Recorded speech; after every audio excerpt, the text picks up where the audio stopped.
Namaskar, everyone, and welcome to Sunday morning here in Trinidad and Tobago.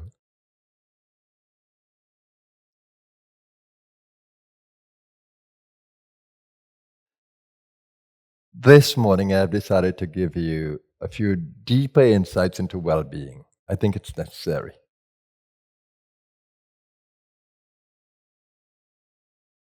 Every day, practically, people come to me, this one is sick and that one is sick. This one is terminally ill, this one is dying. Guruji, what am I going to do?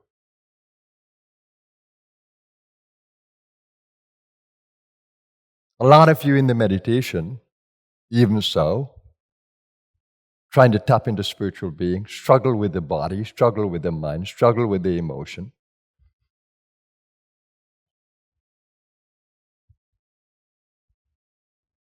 And coupled with that, we live in a very challenging environment and very challenging time. Wouldn't you say that well-being is important?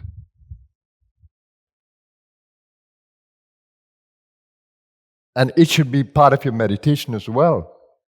It should be part of your daily awareness. It should be part of your lifestyle. Well-being. Well-being. The body is important.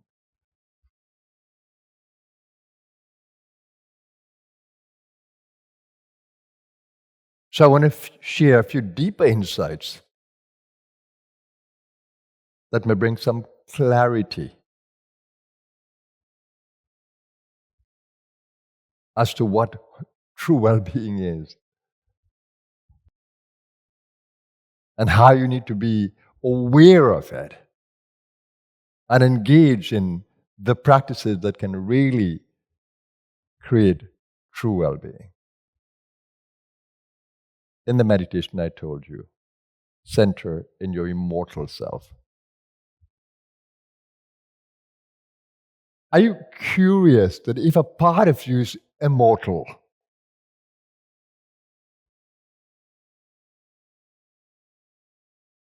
that you'd want to experience it?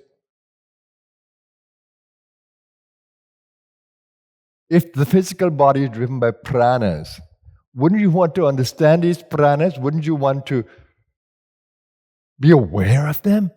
Because they are within you. They are what you use as a soul.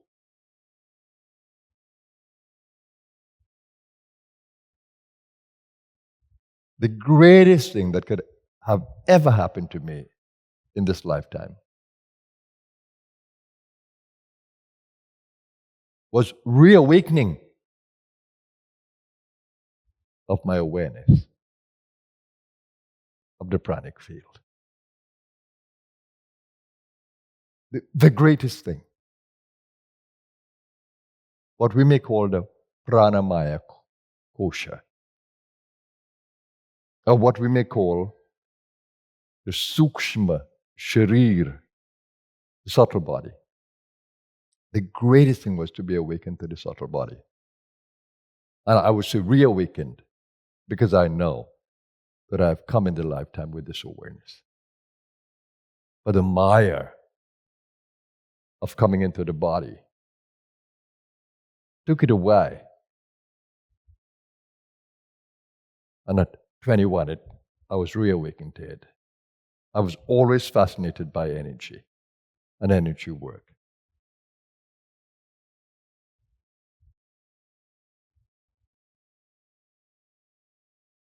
Now, first of all, well-being is our responsibility.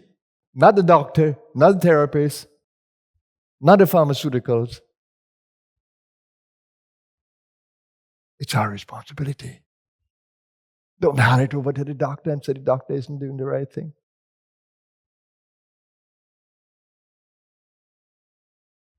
Or the therapist is not able to help you or guide you. Or the guru.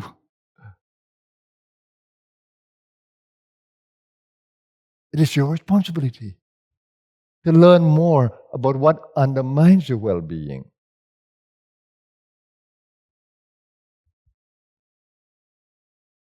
let's talk a little bit about how we are made up as spiritual beings in a human experience.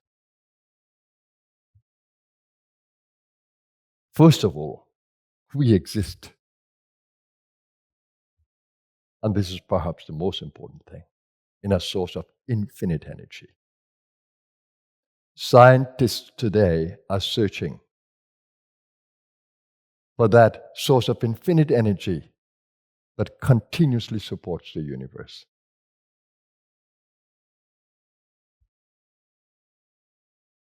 The sun continuously gets energy. The whole heavens light up and keep lighting.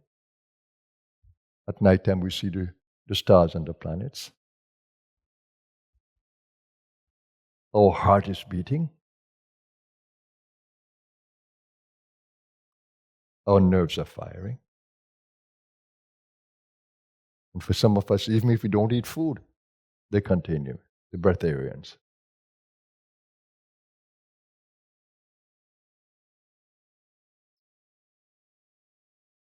The universe has infinite energy. That is what supports all the yugas, all the cosmic periods. Infinite energy is the source. And our nature is not physical.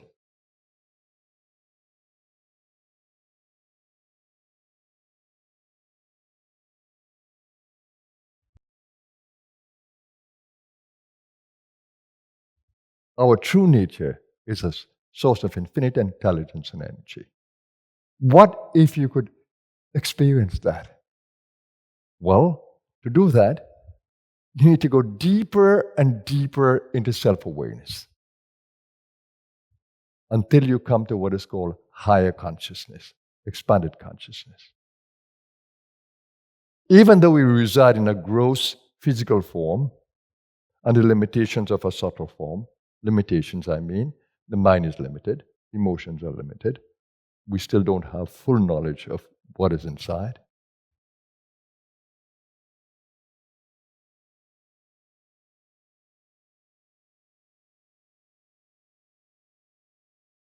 Even though we exist in this limitation, that infinite energy is still within us. That infinite nature is still within us. And that is the source of true well-being.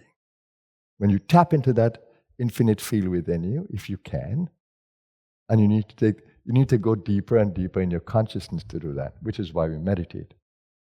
To go deeper and deeper and deeper inside. I see some of you, when you're meditating, after 5 minutes you can't sit still. You need to get up. Some of you may sleep away, drowsy, tamas. Inability to control the mind, which is a separate field. It's a field of infinite prana. The mind can generate such prana that it can sustain the body. Your emotional field is another quality of prana. And it's a beautiful healing field. It's a field that creates harmony.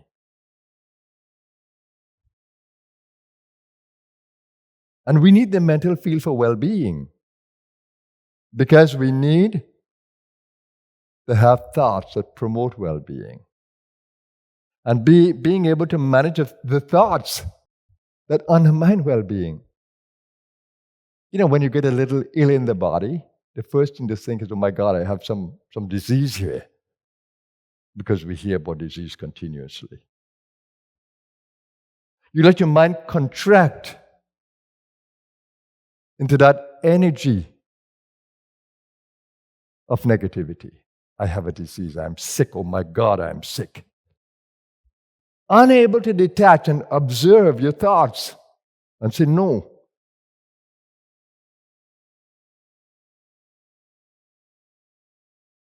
I'm not going to get caught in this limitation.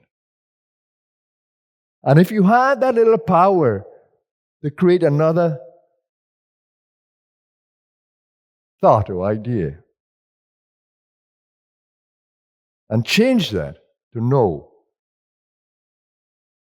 I'm going to use all the resources I have, mental, emotional, vital, to overcome disease.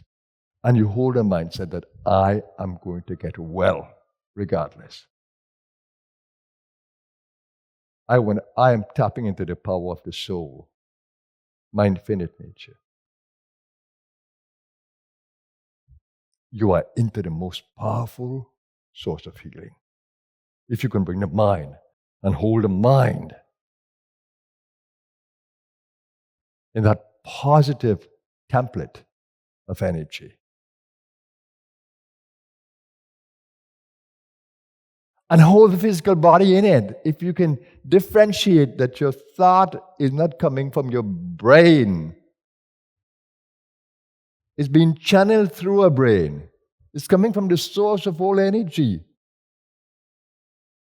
that is transforming that infinite energy, that is generating a prana that is mental, and it can hold the entire body in that field of well-being. The mind is the most powerful tool you have in the well-being. Positive mind, a mind that believes in well-being, a mind that can generate a template of well-being. I'm going to be well regardless. I'm going to do all the right things to bring this body back, and I'm going to generate all the positive emotions and desires that can bring this body back to well-being. So see where well-being starts? In the thought. And the emotional field is a field that can be used. I love you, my body. I love you, my every cell. You generate a passion for becoming well and staying well. Generate a passion that you want to light up this body with the light of your love and your wisdom. You want to light up this body so it stays well. Do you know that some people, because of their positive thinking and positive emotion, can contain disease in the body, and it stays in the body, and they still live long? When they dissect the body in a post-mortem, they see the strains of disease, but never able to shut down the body. Because the soul forces prevail.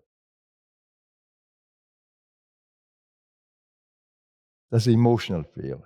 In the meditation, you'll see me breaking into a smile because I'm generating this love energy. You may see my head moving up, down. I'm doing the microcosmic orbit. I'm tapping into all the chakras, and I'm generating this energy for every field, the mental field, the emotional field, the vital field, and my physical body. And I'm doing it from that deeper awareness of self. And I try to hold you in the awareness wherever you are. I can feel you because you're in my field. You're thinking of me. You're coming into my field, and I hold you in that field like a hug, a big giant hug. If you can only be aware of what I'm doing. Vasudeva is not just sitting in a chair. Vasudeva is embracing you like a mother to a child and holding you like a father bringing that security and lifting you like a guru in the inner space. If only you would be aware. This body might be sitting here, but I am in the depth of your soul. You have the same power. And the Christ made it very clear when he was asked, Master, you healed me. No. Your faith did it.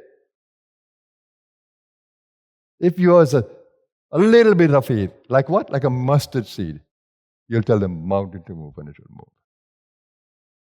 The Master taught us about well-being. And he said, seek ye first that higher consciousness. And all these things that you are seeking will come to you in the perfect way.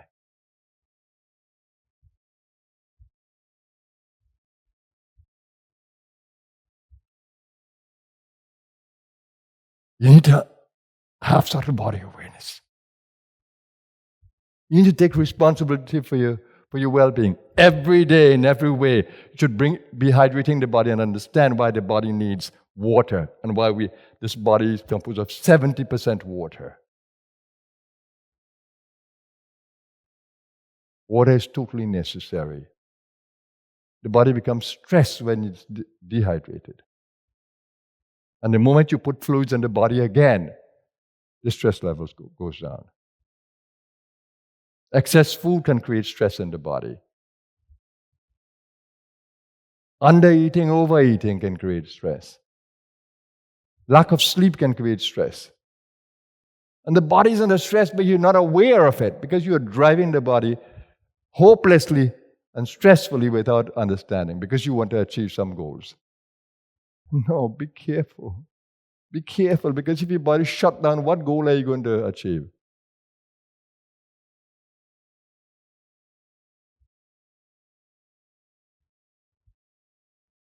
And when you begin to become a little more pranic aware, you're going to be aware of these chakras that I speak about. And you're going to be able to drive energies through the nadis, that network of energy channels, to every cell.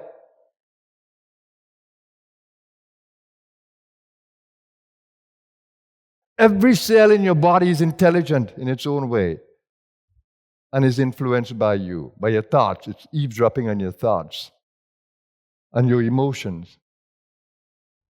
Never hold negative thoughts. Never. It's of no use.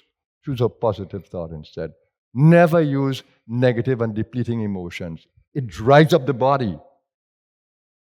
The Bible says a broken spirit drieth the bones. And a happy spirit do it like medicine says. A merry spirit do it like medicine.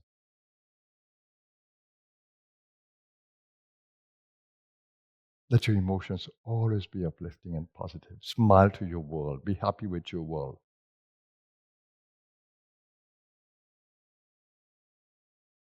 And remember how important social activity is in our world that is full of light, not darkness. And when you get caught up in all this negative news across the world and you start to worry, no, don't do that. Don't do that. Look for all the positive news on the planet.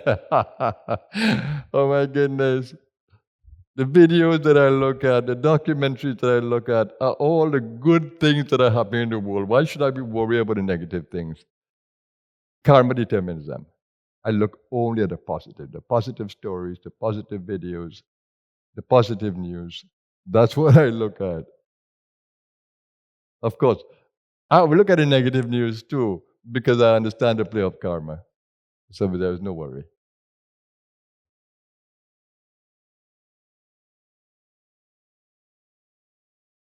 And even in looking at sports, because I love competitive sports, right? Because it drives the human spirit to perform beyond.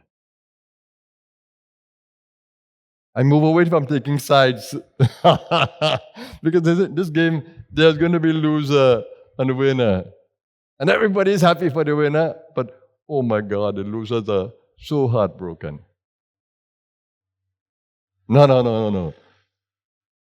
I want to enjoy the power of sport in generating very positive social vibes. And your family, please eat together. Please eat together happily. A lot of us now, we are on our tablets, we are on our phones, and we are eating. No, don't do that. Take time to put it away. Only if emergency is there. Take time to put it away and generate positive energies as you eat. So you can enjoy what was put into that food, the person who was cooking, the love that goes in it. That this food took so long to be created by the earth. And now it's on your plate. Are you going to gobble it down? Or are you going to enjoy it in gratitude for all the forces of life that produced this meal? Now you understand why we say grace before meal. And you understand why, as a family, the family that eats together stays together. We are all guilty of that.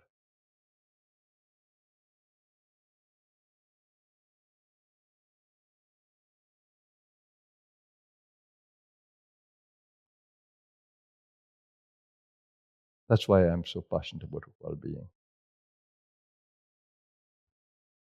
Especially now that I live in a body that is a little older, but the spirit of youthfulness runs in me.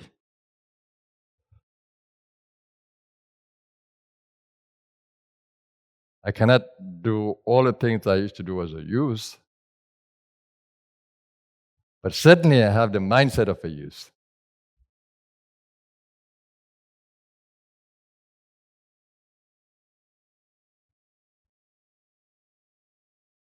I'm going to speak more on the subject. I feel it's vitally necessary.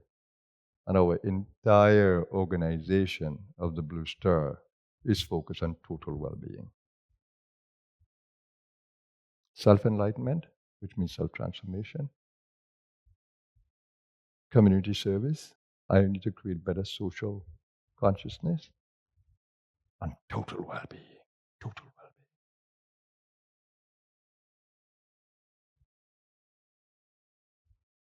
I'm here practically every noonday because I love to meditate in the temple. And I love sitting in the stillness. And I love generating in the middle of the day the forces to sustain the body and to recharge the mind that would have been depleted in the thoughts through the work, my seva, and the emotion that would have also created depletion. It's a joy just to sit here in the lunchtime and generate those positive energies at the center of the day. Another very important factor in well-being is that our bodies are affected by the movement of the sun, by light and darkness, what we call a circadian rhythm. And there is a rhythm on the outside with the light, and there is a rhythm on the inside with the energy. So the Chinese system speaks to the knowledge of the meridian clock. So I follow both rhythms, circadian rhythm and the meridian rhythm, because they're closely connected. And it's marvelous to see. Ayurveda speaks of dinacharya, which is the outer rhythm.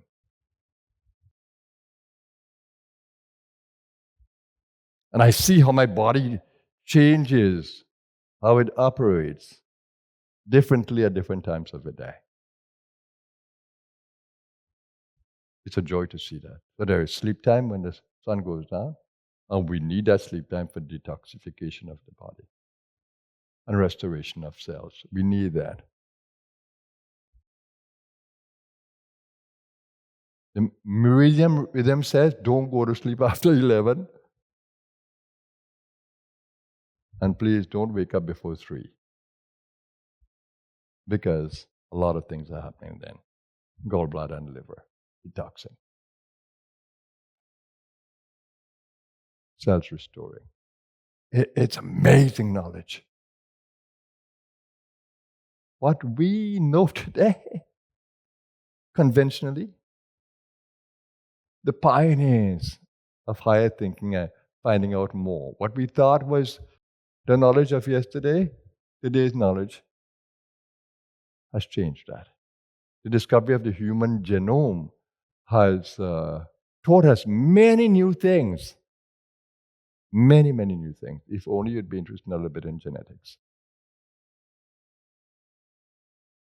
I have a scientific mind and I have a spiritual mind, so I engage in everything.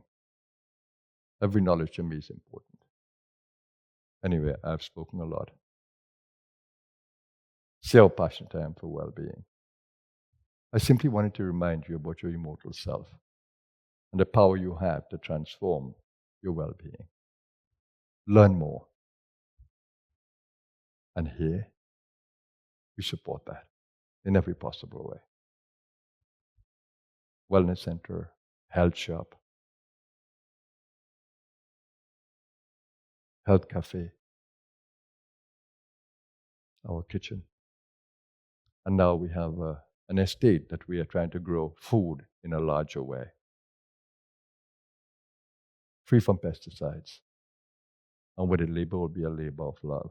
And we invite all those of you to join us as we develop the Vrindavan Eco Farm.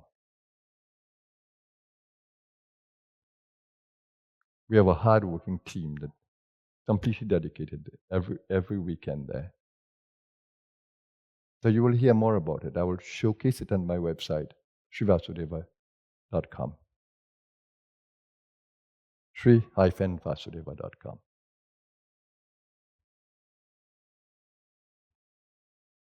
So let me wish all of you a happy Sunday, everyone. I'm always happy to tell you about yourself and to share my experiences of life with you. You have the power to heal, to transform, and you will not die. Body will drop off, but you will not die. Dying is the easy thing. You just slip out of the body. And it's better to leave the body consciously rather than to let the body shut down on you. Leave the body consciously. It's possible. When the right time comes, you will just intuitively know when the body needs to go. And when you need to ascend to the higher realm. Live in your immortal self, everyone. Learn the secrets of well-being. And let us all create that wave of new thinking, pioneered by all the researchers and all those who are on the cutting edge. Push the edge every time. Push the edge every time. How much you know, how much you practice, how much consciousness you have, continuously push the edge. Have a happy Sunday, everybody. May we all be blessed by the higher forces of life. Namaskar.